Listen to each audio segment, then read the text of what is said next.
Qalandar voice کے سبھی ناظرین کو السلام علیکم۔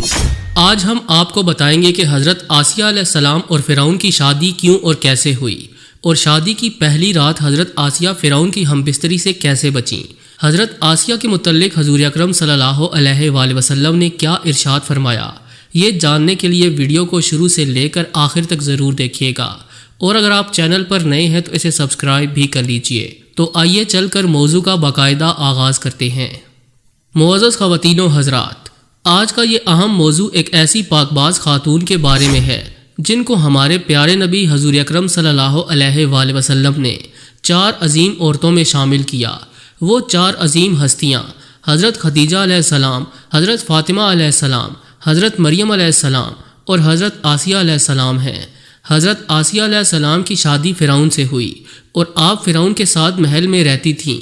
ایک مرتبہ آپ کے پاس حضرت موسیٰ علیہ السلام کا پیغام پہنچا جس میں دین حق کو قبول کرنے کی دعوت دی گئی۔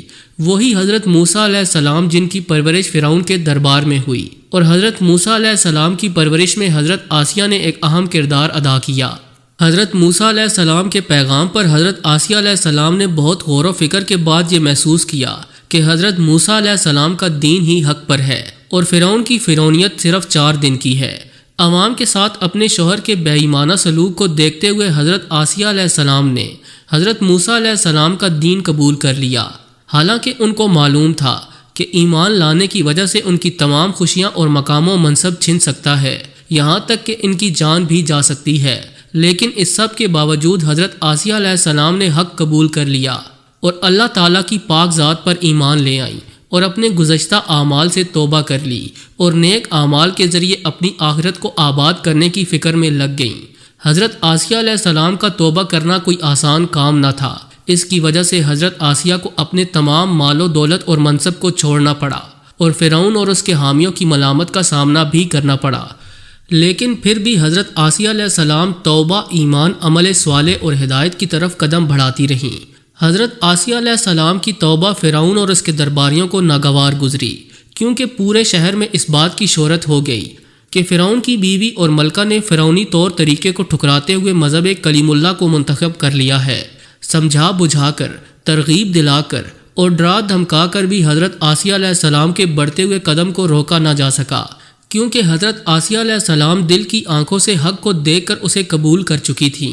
انہوں نے باطل کے کھوکھلے پن کو بھی اچھی طرح سے سمجھ لیا تھا، لہٰذا حق و حقیقت تک پہنچنے کے بعد اس کو ہاتھ سے کھونا نہیں چاہتی تھیں اور کھوکھلے باطل کی طرف لوٹ نہیں سکتی تھیں۔ ناظرین گرامی، جب فرعون نے دیکھا کہ حضرت آسیہ کسی بھی طریقے سے واپس باطل کو قبول کرنے کے لیے تیار نہیں ہیں، تو اس بدبخت نے حضرت آسیہ سے مقابلہ کرنے کی ٹھان لی۔ لیکن حضرت آسیہ کی ثابت قدمی کے مقابلے میں فرعون ہار گیا۔ اس عظیم خاتون کے ہاتھ پیر باندھ کر انہیں سخت سزا دی گئی، مگر حضرت آسیہ ثابت قدم رہیں۔ فرعون کے حکم پر حضرت آسیہ علیہ السلام کے اوپر بڑے بڑے پتھر گرائے گئے، لیکن حضرت آسیہ نے دنیا و آخرت کی سعادت و خوشبختی حاصل کرنے کے لیے صبر کیا اور ان سخت ترین حالات میں بھی خدا سے لو لگائے رکھی۔ حضرت آسیہ علیہ السلام کی حقیقی توبہ، ایمان و جہاد، صبر و استقامت، یقین اور مستحکم عزم کی وجہ سے قرآن مجید نے ان کو قیامت تک مومن و مومنات کے لیے نمونے کے طور پر پیش کیا، تاکہ ہر زمانے کے گناہگار کے لیے عذر و بہانے کی کوئی گنجائش باقی نہ رہے اور کوئی یہ نہ کہہ سکے کہ توبہ، ایمان اور عمل صالح کا کوئی رستہ باقی نہ رہا تھا۔ حضرت آسیہ علیہ السلام اور فرعون کی شادی بھی انتہائی مشکل حالات میں ہوئی۔ حضرت آسیہ نیک اور پارسا عورت تھیں، یہی وجہ تھی کہ اللہ تعالیٰ نے انہیں فرعون سے ہمیشہ محفوظ رکھا۔ تاریخی کتب کے مطابق فرعون مصر نے ریان بن ولید کی پوتی یعنی حضرت آسیہ علیہ السلام کو شادی کا پیغام بھجوایا، تو یہ ان کے والد اور خود حضرت آسیہ علیہ السلام کو بھی ناگوار گزرا، کیونکہ فرعون مصر پہلے دن سے ہی ظلم و بربریت کے لیے مشہور تھا۔ لیکن فرعون نے اپنی بادشاہت کے زور پر جبراً حضرت آسیہ علیہ السلام سے شادی کر لی اور دھمکی دی کہ اگر شادی نہیں کریں گی تو ان کے والدین کو قتل کر دیا جائے گا۔ شادی ہو جانے کے بعد بھی اللہ تعالیٰ نے حضرت آسیہ کو فرعون سے محفوظ رکھا اور فرعون پلید ان پر قادر نہ ہو سکا۔ دوستو، اس بارے میں مفسرین لکھتے ہیں کہ شادی کی پہلی رات جب فرعون حضرت آسیہ سے ہم بستری کی نیت سے کمرے میں داخل ہوا تو اللہ تعالیٰ نے اس پر نیند کا ایسا غلبہ ڈالا کہ وہ ساری رات سویا رہا۔ بعض روایات کے مطابق اس رات اللہ تعالیٰ نے فرعون کو اندھا کر دیا تھا، جبکہ کچھ کتابوں میں لکھا ہے کہ اللہ تعالیٰ نے فرعون پلید کو نامرد کر دیا تھا۔ بعض علماء یہ بھی کہتے ہیں کہ فرعون کو ایک ایسی بیماری تھی کہ طبیبوں نے اس کو ساری عمر صحبت کرنے سے منع کر دیا تھا۔ دیکھا جائے تو یہ بھی حضرت آسیہ کی ایک کرامت ہے کہ اللہ تعالیٰ نے انہیں پلید کے ناپاک جسم سے محفوظ رکھا۔ سب سے حیران کن بات تو یہ ہے کہ حضرت موسیٰ علیہ السلام کی پرورش فرعون کے محل میں ہوئی۔ ایک رات فرعون نے خواب دیکھا کہ اس کا پورا محل نیست و نابود ہو گیا ہے۔ خوف و وحشت سے اس کا پورا وجود لرزنے لگا۔ اس نے نجومیوں کو طلب کیا اور ان سے اپنے خواب کی تعبیر پوچھی تو انہوں نے بتایا کہ عنقریب بنی اسرائیل میں ایک بچہ پیدا ہوگا جو تمہارے محل کو نیست و نابود کر دے گا۔ اس لیے فرعون نے اپنی سوچ کے مطابق حکم جاری کیا کہ بنی اسرائیل میں جس کے یہاں لڑکا پیدا ہو اسے فوراً قتل کر دیا جائے، لیکن لڑکی ہو تو اسے زندہ رہنے دیا جائے۔ اب اللہ کی قدرت ملاحظہ کیجئے کہ جب حضرت موسیٰ علیہ السلام پیدا ہوئے تو ان کی والدہ نے فرعون کے سپاہیوں کے ڈر سے حضرت موسیٰ علیہ السلام کو ایک صندوق میں رکھ کر دریا میں ڈال دیا۔ دریا سے ایک نہر فرعون کے محل کے پاس سے گزرتی تھی۔ یہ صندوق بہتا ہوا نہر میں چلا گیا۔ فرعون نے حکم دیا کہ اسے محل میں لا کر کھولا جائے۔ جب یہ صندوق کھولا گیا تو اس میں ایک نہایت خوبصورت بچہ پایا۔ قبطی زبان میں پانی کو مو اور درخت کو سا کہتے ہیں۔ چونکہ یہ صندوق پانی اور درختوں کے درمیان سے ملا تھا، اسی نسبت سے حضرت آسیہ علیہ السلام نے آپ کا نام موسیٰ رکھ دیا۔ دوستو، حضرت آسیہ علیہ السلام نے جب حضرت موسیٰ علیہ السلام کے چہرے پر نور دیکھا تو انہیں اپنا بیٹا بنا لیا اور فرعون سے کہنے لگیں کہ یہ بچہ میری آنکھوں کی ٹھنڈک ہے، اسے قتل نہ کرو۔ لیکن نامرد فرعون کہنے لگا، اسے تم رکھ لو، مجھے اس کی کوئی حاجت نہیں۔ اس حوالے سے حضور اکرم صلی اللہ علیہ وآلہ وسلم نے فرمایا کہ اگر حضرت آسیہ علیہ السلام کی طرح فرعون بھی اس بات کا اقرار کرتا کہ یہ بچہ اس کی آنکھوں کی ٹھنڈک ہے تو ضرور اللہ پاک اسے ہدایت عطا فرما دیتا، جیسے حضرت آسیہ کو عطا فرمائی۔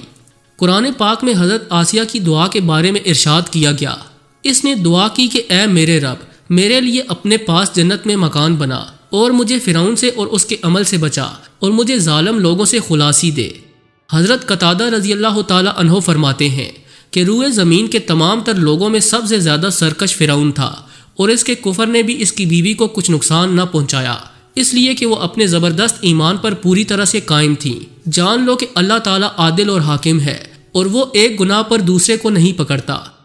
حضرت آسیہ فرعون اور حضرت موسیٰ علیہ السلام کے بارے میں دریافت کرتی رہتی کہ کون غالب رہا، تو ہر وقت یہی سنتی کہ حضرت موسیٰ علیہ السلام غالب رہے۔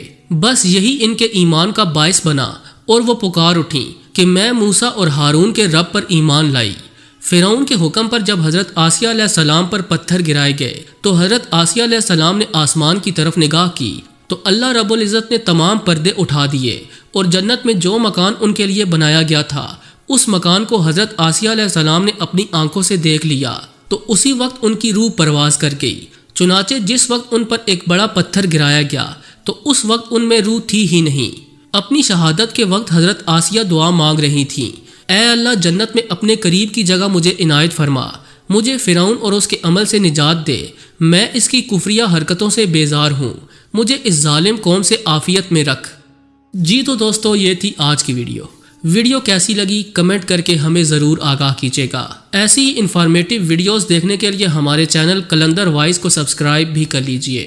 آج کے لیے بس اتنا ہی، ملتے ہیں کسی نئی اور انٹرسٹنگ ویڈیو کے ساتھ، تب تک کے لیے اللہ نگہبان۔